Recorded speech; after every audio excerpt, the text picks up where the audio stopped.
The shepherd lived with his old father and his sister. When the old man passed to a better world, all he left them was a house and 3 scraggy sheep. It was not much of an inheritance. The boy said to his sister, "Well, which do you like, the house or the sheep?" And she replied, "I'll take the house, thank you very much." The boy nodded in agreement and set off into the world, chewing on a piece of grass and driving his 3 sheep before him. He was determined to make his fortune, and as luck would have it, the next deal he did was rather better than the previous one. On top of a hill, he met a man who had 3 dogs. A wee little doggy called Salt. She had a white coat, you see. A middle-sized dog called Pepper. He was black, you see. And a great big one called Mustard, whose coat was sort of yellow. The master of these 3 animals said, "Your 3 sheep are fattening up nicely." In truth, they were rather scrawny, but the boy just nodded and said, "Aye." "I'll tell you what," said the man. "I'll swap you. If you let me have them sheep of yours, you can take these here dogs." The boy thought to himself, "A shepherd without a dog is a bit like a spider without a web. This trade could turn out well for me yet." And when he had considered everything from all angles, he said, "All right then, let's swap." And so the shepherd continued on his way to he knew not where, and the 3 dogs followed him with their tails held high.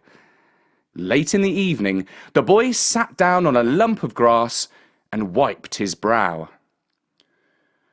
"My hunger's making me weak," he said. The little white dog called Salt was looking up at him with her big, intelligent eyes.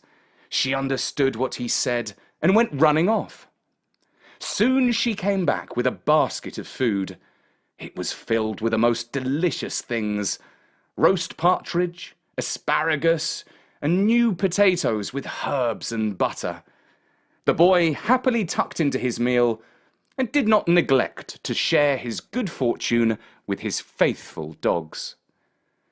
Then he felt pleasantly drowsy. It was a warm night, and it was no hardship to lay his head on a soft, mossy bank by a bubbling stream. The following morning, he went on his way again. Around noon, he was leaning on his shepherd's crook by the side of a crossroads when he saw a horse and carriage coming towards him. The carriage was painted black and gold, as for a funeral of somebody rich and important. Up front sat a coachman, all dressed in black. The boy called up to him. "Good afternoon to you, good coachman. Pray tell me the news. What important man or lady has been and gone and died?" "No one as yet," said the coachman. "But I've got the fair princess in the back of my coach, and I have orders to feed her to the dragon in the swamp." "Good gracious," said the boy. "Why would anyone want you to feed a princess to a dragon?" "No one wants it," replied the coachman, "apart from the dragon that's greedy for his food. He says if we don't give him what he wants, he'll breathe fire and pestilence on the city. And what he wants is the princess. He won't take no other lesser lass in her place. Very firm he is. Only the princess will do for him. So I'm sorry to say, she's for it." The boy could not see the princess, for the curtains were drawn tight over the windows, but he could hear her sobs. "Oh, nobody loves me. How could you? This will not do. This won't do at all." He came over all hot and furious at the injustice. How dare a dragon get above himself and start demanding a princess for his lunch? "Let me ride along with you," said the boy, "and I'll speak to this dragon and tell him how to behave himself better." "As you like," said the coachman, "but I dare say he'll just breathe fire and pestilence on you." "I'll take that risk," said the boy. And so the coach rumbled on. When they reached the edge of the swamp, the boy jumped down and rejoined his faithful dogs who had followed behind. They heard terrible rumbles, as if from the very core of the earth.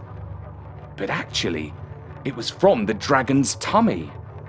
Eventually, they saw the beast himself. A horrid, ugly, winged serpent he was, with the nastiest breath you ever did smell.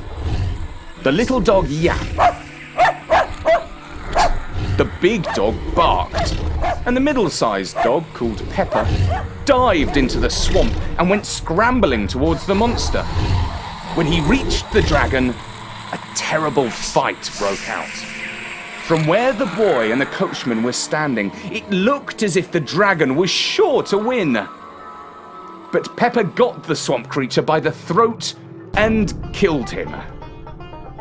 When the job was done, he ran back to the coach with one of the dragon's enormous teeth in his mouth. He dropped the gift at the foot of his master, who rewarded him with no end of praise. The coachman said, "Well, well, the king's sure to be pleased as punch when he hears how his daughter's been saved from a terrible fate." "I expect he shall be," said the boy. "And now I'll be on my way, because I'm impatient to make my fortune." And with that, he strode off, followed by his faithful dogs. The coachman drove the princess back to the palace, where he went directly before the king to explain how things had turned out. "I'm happy to say, sire, that there was no need to feed the princess to the dragon of the swamp, because I gave him a good talking to, and when he wouldn't see no sense, I sorted him out good and proper. He won't be troubling us no more, nor anyone else for that matter." "Oh, good heavens! What surprising and wonderful news!" exclaimed the king, wiping a tear from his eye. "I expect you'll be, wanting to give me a reward," added the coachman, just in case the king, in his joy, had overlooked what was right and just. Yes, you shall have the hand in marriage of my daughter, whom you saved so gallantly," said the king. The church bells rang out over the city, but the princess did not share in the general rejoicing. "Marry that brute of a coachman!" she exclaimed. "I'd rather be fed to the dragon." The king could not go back on his word to the coachman, but seeing his daughter so distraught, he agreed to postpone the ceremony until she had recovered from the shock of recent events. Soon after, the shepherd boy came to the city. There he heard from an innkeeper that there was to be a royal wedding. The princess was to marry the coachman who had saved her from the dragon of the swamp. This news sent him flying into a rage. He marched straight down to the palace and demanded to see the king. When he came before his majesty, he said, "What's all this about you rewarding that conniving coachman? He's taking the credit for my dog's work, he is. It was this here Pepper that did it for that stinking dragon." The king was outraged at the idea of a mutt saving the life of the princess. "What would you have me do?" he asked. "Marry my daughter to your dog?" "I'm not asking for nothing," said the boy. "Just don't tell no lies, that's all." The king signalled to the guards, who slung the insolent lad into prison. And that is how, as I said at the start of the story, an innocent boy was punished unjustly But I'm glad to say that he did not rot in jail for long. Pepper ran off to fetch salt and mustard. Just before dawn, the 3 dogs came to the prison. Salt brought food for his master, and Mustard wrapped his powerful jaws around the bars of the cell before tearing them out. Oh, how pleased their master was to see them, and how they happily licked his hands and face. Now the boy was more angry than ever at his treatment. He marched out of the prison and up to the palace. No guard could prevent him entering because Pepper and Mustard growled at them so fiercely and Salt yapped around their ankles. Most of the palace was asleep, but the boy was in no mood to wait for anyone to wake up, not even the king. He went directly to the royal bedroom and barged his way in. Pepper jumped onto the chest of the snoring monarch and woke him with snarls.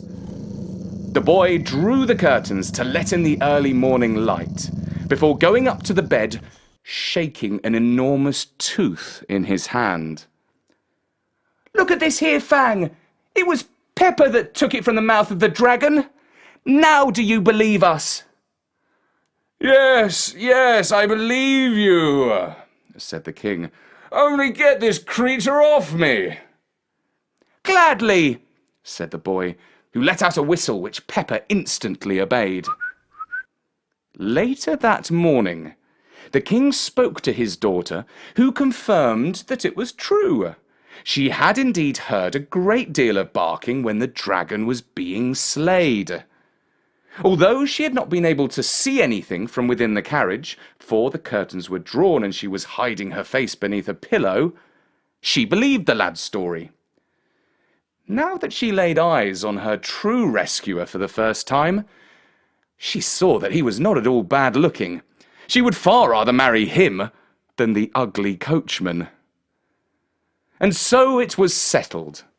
The coachman went to jail, and the lad married the princess, and he himself became a prince. Some months went by, and when it was almost Christmas, the boy recalled that he had a sister. He sent a carriage to fetch her so that she could share in his good fortune. On Christmas Day, Pepper spoke to the boy and said, "Now you have remembered your family, our work is done." And with that, the 3 dogs turned into birds and flew away to find another honest soul who was in need of their faithful service.